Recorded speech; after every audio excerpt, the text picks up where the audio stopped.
چمن میں دیدور پیدا، مختصر سوانح عمری، بحق محترم ہیمراج بکھرو، تحریر و آواز شبیر حسین شبیر۔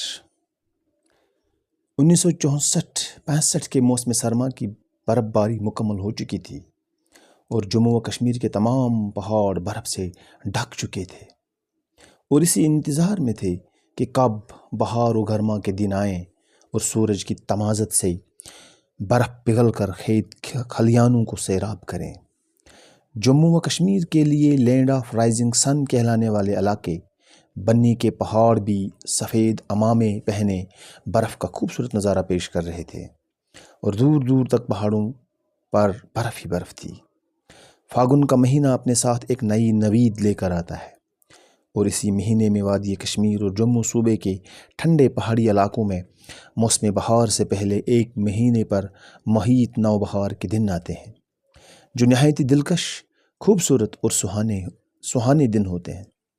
انہی نوبہار کے دنوں میں وادی بنی کے تمام ندی نالے اور جھرنے اپنے دل نشین ساز سے پوری وادی کو مزید حسن بخش رہے تھے، اور پرندوں کی کئی اقسام نے اپنی چہچہاٹ سے پورے علاقے کو رقص و سرود کی فضاؤں سے بھر دیا تھا۔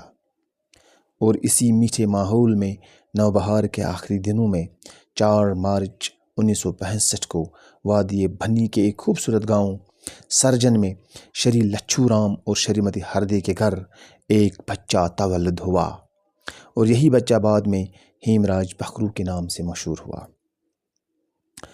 جموں و کشمیر ایک ایسی ریاست ہے جہاں ایک طرف گوناگون ثقافتی رنگ، مختلف زبانیں، لباس، رہن سہن، رسم و رواج، روایات، لوک رنگ، مختلف عقائد اور مذاہب موجود ہیں، وہیں دوسری جانب گوناگون موسمی حالات اور رنگ ڈھنگ بھی پائے جاتے ہیں۔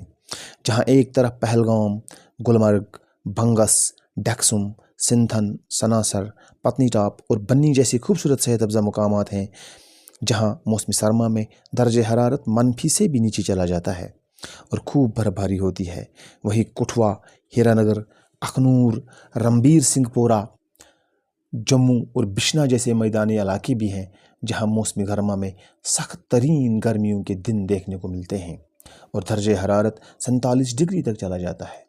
اتنا ہی نہیں بلکہ جموں صوبے میں کچھ اضلاع ایسے بھی ہیں جہاں کچھ علاقے سخت ترین گرم اور چند علاقے سرد علاقے ہیں۔ ایسے ہی علاقوں میں ضلع کٹھوا ایک ایسا علاقہ ہے جہاں ضلع کے جنوبی اور جنوب مغربی میدانی علاقہ ایک طرف پاکستانی پنجاب اور دوسری طرف اپنے ملک کے پنجاب سے جا ملتا ہے۔ یہاں کی زبان، کلچر اور رہن سہن پنجاب جیسا ہی ہے۔ وہی اس ضلع کا شمالی علاقہ اپنی ہی ریاست کی وادی چناب کے بدرواہ علاقے سے جا ملتا ہے، اور مشرقی علاقہ ہماچل پردیش سے جا ملتا ہے۔ کٹھوا ضلع کا بنی علاقہ موسمی اعتبار سے سرد علاقہ ہے، اور یہی علاقہ ایک طرف ہماچل اور دوسری جانب بدرواہ علاقہ سے ملتا ہے۔ اور اسی بنی کے جنوب میں بسولی علاقہ واقع ہے۔ بسولی اپنے فنون اور دستکاریوں کی وجہ سے دنیا بھر میں مشہور ہے۔ وہی یہ علاقہ بنی کے مقابلے میں قدرے گرم علاقہ ہے۔ بنی کے خانہ بدوش لوگ اکثر گرمیوں میں یا تو بنی میں ہی رہائش اختیار کرتے ہیں یا پھر بدرواہ کا رخ کرتے ہیں، اور سردیوں میں بسولی میں بود و باش اختیار کرتے ہیں۔ بکھرو یوں تو راجپوت قبیلے کے سب سے اونچے طبقے شتری خاندان سے تعلق رکھتے ہیں، مگر ان کا آبائی پیشہ بھیڑ بکریاں پالنا ہے۔ ہیمراج بکھرو کا بچپن وادی بنی، بسولی اور بدرواہ اور بنی کے درمیان وسیع و عریض سبزہ زاروں میں گزرا، جہاں یہ اپنے دادا جان کے ساتھ اپنے آبائی پیشے کے سلسلے میں آیا جایا کرتے تھے۔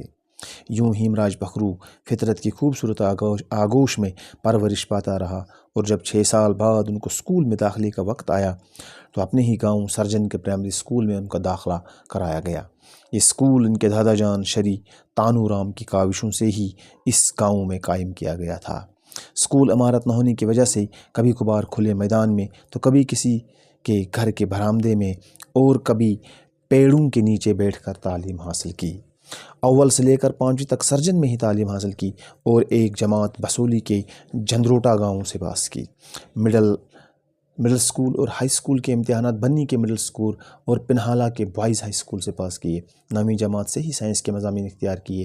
11ویں جماعت بھدرواہ کے ہائر سیکنڈری اسکول سے اور 12ویں جماعت کا امتحان بسولی کے ہائر سیکنڈری اسکول سے 1982 میں پاس کیا۔ اس طرح سے اول سے لے کر 12ویں تک ہیمراج پکھرو نے مختلف علاقوں کے اسکولوں سے تعلیم حاصل کی۔ 12ویں کے بعد گورنمنٹ ڈگری کالج کٹھوعہ میں سائنس مضامین کے ساتھ داخلہ لیا اور 1984 میں BSc کی ڈگری حاصل کی۔ بعد ازاں جموں یونیورسٹی کے شعبہ نباتات باٹنی میں MSc کا داخلہ لیا اور 1986 میں امتیازی نمبرات کے ساتھ MSc باٹنی کی ڈگری حاصل کی۔ یوں فطرت کی آغوش میں پیدا ہونے والا، فطرت سے انتہائی محبت کرنے والا فطرت شناس ماہر نباتات بنا۔ ان کی ریٹائرمنٹ پر آج میری طرف سے یہ ایک چھوٹا سا تحفہ تھا، اور آج ان کو وداع کرتے ہوئے میں اپنی ایک غزل کا ایک شعر ان کی نظر کرتا ہوں۔ ہماری قربتوں کے دن گزر ہی جائیں گے آخر، یہ ڈل میں یوں شکارے پر سفر شام و سحر کیا ہے۔